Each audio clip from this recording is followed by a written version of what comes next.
thank you very much. After very excellent talk on breast, I was really fascinated by such a this thing. So now the topic is simple, like during lactation, basically anemia. So what is anemia doing in a breast session? I mean, that is a question. So but it is very important, because if I mean, for successful lactation, the lady needs to not to be, she can't be malnourished, she can't be anemic. I mean, simpler term, what can a beggar give to a smaller beggar? No. So she has to have good hemoglobin, she has to have good nutrition, she has to have good, then only her lactation will be successful. And Dr. Sarda will agree with me. In fact, the breastfeeding usually is extremely successful in poor and low socioeconomic status. Problem is happening in, madam, rich, I mean, with, sorry if someone minds it, but the rich family girls, no, they may not be breastfeeding. Poor ladies, I mean, even if it is contraindicated, they want to breastfeed. So that is our observation in government hospitals. So we need to encourage it, and they did a study worth $5 million in USA, came to the conclusion that breastfeeding is best for the baby, which my mother and grandmother knew for free. Okay, so that is important. So but what is important? Yeah, absolutely. Thank you. So what is important is, for successful lactation, how to help her. So we need to maintain her hemoglobin as well as her protein content as well as her nutrition to be successful. That is the role of anemia in this period. And if you will control the anemia in pregnancy, you will control the anemia in lactation also. Okay. So sorry, I couldn't change that this topic, but as a general principle, whatever is the during pregnancy, same will hold true for purpurium also. Only thing, in purpurium, patient stays with us for few days, so we can give quickly injectable to her and send her home. In pregnancy we have more time basically for that.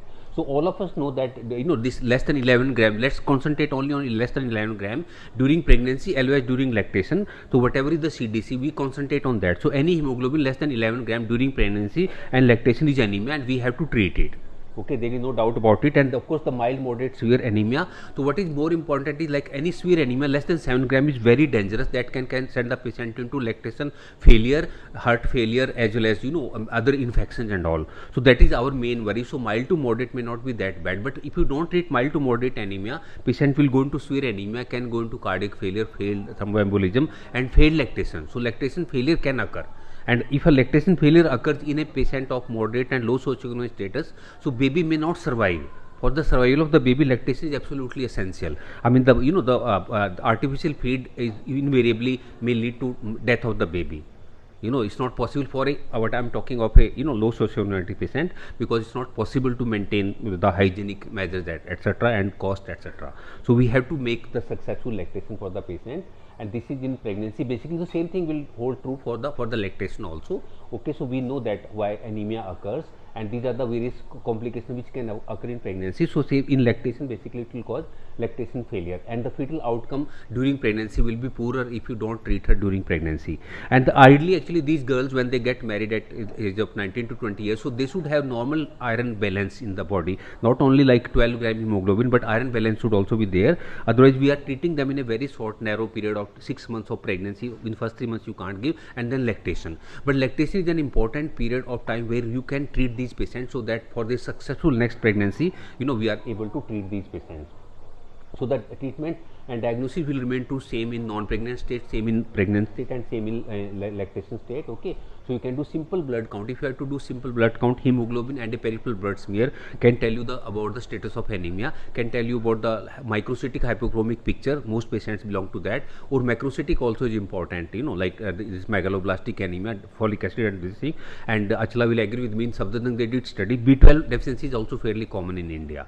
So don't forget that also. So most patients actually will end up in dimorphic anemia. So apart from iron, please do give them this folic acid as well as B12 deficiency also. This thing. And serum ferritin, actually you may not do it for routine diagnosis of this thing, but serum ferritin will tell us the iron stores of the patient. So even if the iron stores, the patient hemoglobin is normal or iron stores are poor, so then she will require treatment for that. So during purpurium, basically patient will stay with us only for say 48 hours or so, 72 hours we will discharge her. So this is an opportunity. During pregnancy, routinely we are treating the patient with iron therapy, and the dose of the iron according to Government of India used to be 100 milligram elemental iron with 500 microgram folic acid for prophylaxis purposes, and for treatment the double dose.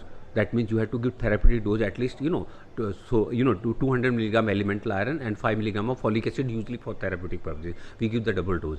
But now latest guidelines say 60 milligram elemental iron is good enough. Government of India also changed the guideline. But for treatment, you still need to give 180 to 200 milligram elemental iron. So this is important. So whatever iron brand you are using, it maybe Ferrium XT or XT or whatever brand. I mean, I use simple ferrous sulfate available Government of India free of cost is equally effective provided patient is able to tolerate it. So make it 60 milligram for prophylaxis, 200 milligram, 180 to 200 for treatment, and this folic acid 500 and 5 milligram respectively. Okay, that is, and if you B12 deficiency, then you have to treat that.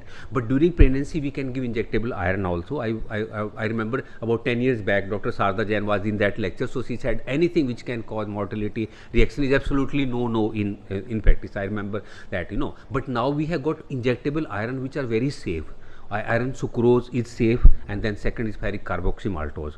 So till recently, Government of India DCJ did not give permission to use ferrium iron in this. Iron sucrose was allowed in pregnancy, but not FCM. But now FCM is also allowed in pregnancy. We have done studies in AIMS and with good results. But for lactation, always FCM has been drug of choice. So what you can do, like after delivery of the baby, the patient is anemic, or even if she has got like say about 11 gram or so, you can give her anything between 500 to 1000 milligram of FCM, and she goes home, because oral medication you can give her, but you won't know about the compliance of the patient and she may not use it. And in fact, I am planning to give thesis to my PG where we are giving just 500 to 1000 milligram single FCM dose in pregnancy, irrespective of her oral iron intake. So she will not go into severe anemia. So if you can give this patient anytime 1000 milligram of FCM, she will not go into severe anemia. So this is very important in lactation therapy.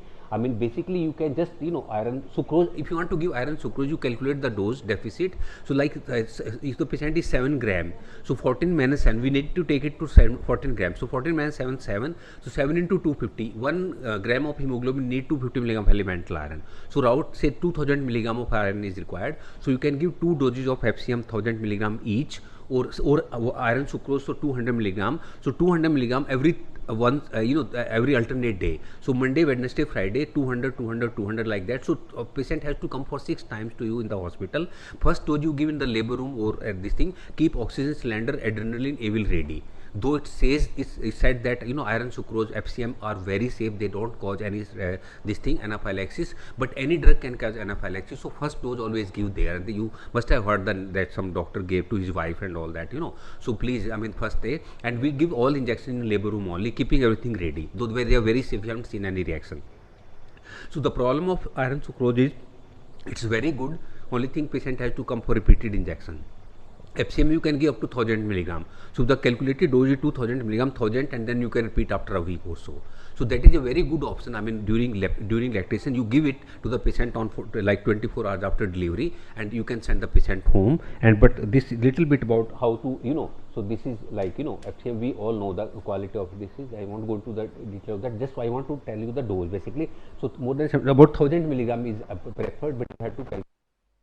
He said, I'll give very slowly. No, that's also not recommended. So you have to give it in 15 minutes or so. Okay, be there and keep, this adrenaline, AVIL and emergency tray ready. Usually reaction doesn't happen, but in case, you are in a safe thing.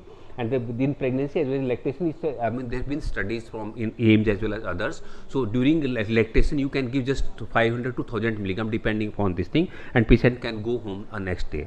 So you can prevent basically most of this was the study of ferric carboxymaltose iron sucrose. I was part of it. I believe was one of our postgraduates, so published in BMC guideline.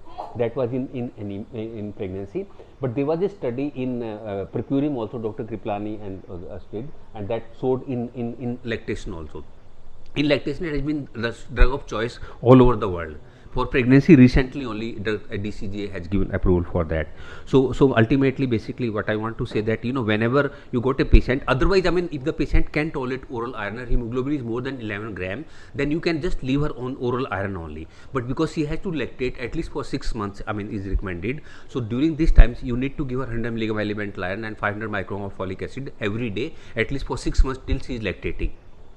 because if her own hemoglobin will be good, her nutrition and good nutritious diet to her, she herself should drink milk, then only she'll be able to produce, because she has to produce anything about 750 ml to something a liter of milk in 24 hours. So as I told you, she herself has to be healthy. Only a queen can breastfeed a prince. No, a beggar will breastfeed a beggar baby only. So that you have to very be careful. So we have to take care of her diet. And so this is the iron tablet, and the therapeutic dose will be same. So but if the patient is anemic, then you can give her injectable iron. So okay, but you have to give it. Our patients keep on. Just 2 days back, the patient not in OPD. I was just going, and she stopped me. Sir, I wanted to talk to you, but I couldn't reach your OPD. My baby is 3 years old and I'm pregnant, 4 months pregnancy, but my previous baby is not leaving the breast. What should I do? I'm very scared. I said, it's okay, nothing will happen to you, no harm will be done. Automatically, hardly anything in the breast. After 3 years, you just 2 days back in AIMS, our patient.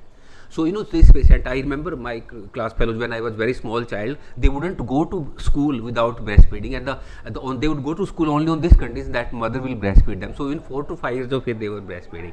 So we have to improve the breastfeeding, and the only role we can improve the breastfeeding is by making their nutrition better, by making her hemoglobin to 13 to 14 gram with the help of injectable iron, oral iron, good nutritious diet to her, and good counseling to her. In fact, all this discussion with the fancy, this thing happens, and these are the high upper socioeconomic ladies who are not breastfeeding. We have to teach them breast care and all that.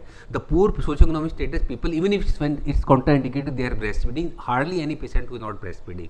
So I don't know whether it's deeply inculcated in their culture in Africa as well as Asia that they have to breastfeed for successful this thing. I mean, she's not a true mother if she doesn't breastfeed. This is the concept going on, which is very good actually. I like to continue that concept, and I think we should encourage the breastfeeding. We should help the mother with her nutrition, with her iron status, with the protein, etc. Thank you very much.